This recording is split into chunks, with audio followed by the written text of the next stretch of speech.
I remember first hearing Eternal Kingdom sometime around 2009. Yeah. Completely blew me away. The atmosphere, the lyrics, the music, the vocals, it was just magical. Fast forward a few years, I read that the theme was made up and that it was maybe some sort of a maybe promotional stunt. It was for the money. I was completely disappointed, man. Why did you do that to me? Yeah, because we are in music for money and not the art. Just for the record, I don't think I've made a single krona on the record sales. No, I mean the basic idea for Eternal Kingdom came up after we had been doing this for quite a while. I think we released our first album in 2000. Maybe I think we had released 4 albums at the time, and I had some side projects. I had a lot to do with press. Like we talked off cam before, I was quite bored about how the kind of promotion works with a board. I was kind of bored and disappointed, and I thought that I came to the conclusion that musical journalism in general, I'm not saying everybody, there's a lot of great writers out there, are more interesting, or is as much part of the promotional machine as the PR departments in the different record companies. And there's nobody really questioning musicians. There's nobody.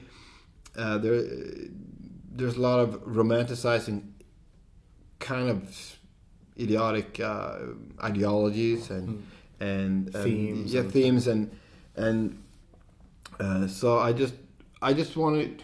Yeah, I came up with it. I know exactly. We were sitting in the band when I came up with the idea, and we talked with a friend that's playing in another band, and they had understood that when they did promotion, I mean, they were just regular nice guys, and nobody are interested in regular nice guys. So they had started to lie actually they just used one guy who was amazing in lying. So and that's how they got good press. Yeah. Which is horrible. So I thought, how much can you lie and get away with it? Was it hard keeping it? Yeah, it was. Lie? At the beginning, yes. It's hard. I mean, it's hard to lie. But after a while, it just became a story that was very easy to tell. And after a while, it just, as any answer, and it kind of became a self-reproducing story. It was too good to be true. It felt like, was they practice at an abandoned mental asylum? Well, that's they true. They found that journal? Well, that's not true. I mean, we you do? Yeah, I mean, we did practice at the old institution. And the whole story takes, like, everything in the story actually exists. Holger Nilsson exists. No, he doesn't exist. Yeah, but that's another thing. Holger Nilsson. Nils Holgersson. Yeah, Nils Holgersson. Every Swede knows about that story.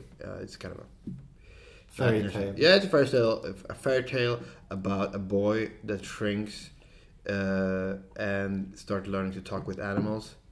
And he rides a goose. Yeah, rides a goose across it. So basically, it's a story about Sweden as a country. I think there is a problem with separating reality. I mean, just keeping a certain standard of decency. Yeah, reality and fiction. Yeah. So that, I mean, sorry to disappoint you, but I mean, and the story is still a good story, though. Yeah, that's why I always go back to the album. I mean, everything from the cover art to the lyrics, it's just a masterpiece. I wouldn't say that, but it's a record at least. So you're kind of in a way unhappy about certain things with the album? With that particular album, yeah, I think there's a part in the middle of it we should never have recorded. Yes. Oh. And you've mentioned you've had these nervous breakdowns working on other albums, but with Vertikal it was something completely different. Yeah. But what made this one stand out, given that all of you were spread and not really in the same place to write together or to communicate? What made it smoother? I think we learned our lesson during Eternal Kingdom. When we started writing that album, we tried to do this democratically. We met up and tried to jam it, and we were very close of imploding at that point. Too many people trying to, have their say. Yeah. So we kind of decided that. Yeah, we played Metal Town at that year, and we were sitting outside like, okay, we either just quit the band now, or we just pull or throw everything in the trash and start off from the start. And we did, and we kind of decided that somebody need to take the wheel. Somebody need to have an idea and be able to totally fulfill it and help people, And after that, when that idea is done, then we can start. And that's how we work. And when we decided to do Vertikal, we have had taken on hiatus for a couple of years, and we were in agreement of where we wanted to go, and we put our boundaries. We are going to do this urban album, and these are the boundaries where everything from the artwork to the way we are playing to the way we are doing the guitar sound and the drum recording and all, everything should be.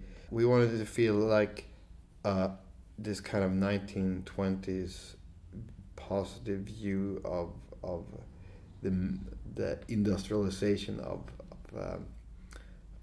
the future, and also just aesthetically how it looks. The future is of the 1920s in Italy and German expressionism and all that.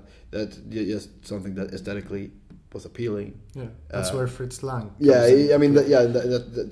that's the kind of misconception about it being a theme album of Metropolis. It wasn't that. It was just that Metropolis had a big impact of how we want aesthetically it to look and sound. How will this affect the future of the band, you think? You mentioned something about not knowing where the band is going in the near future. There might be a hiatus. There might be a long time before another album comes. Yeah. What do you see on the horizon for Cult of Luna? Yeah, we had this. We had a lot of talks, and I honestly don't know how it's going to how things are going to progress in the last couple of years. Like I know this when it comes to this is me personally, that I've had a lot of thoughts. You talk about 7-piece, and it's hard to I would do something just for me. But I kind of realized after a while, like, okay, why should I do this? It's going to sound like Cult of Luna anyway. So I kind of, for me, decided that as long as I write music, this kind of, I write other kind of music too, and have other bands, but this is the kind of music that's closest to my heart, and the only thing that feels purely genuine coming from me. I write other kind of music, but that's kind of me trying to break the norm, or no, it's just me trying to copy other things. But this comes straight from the heart, and something that's straight from the heart and straight from my backbone.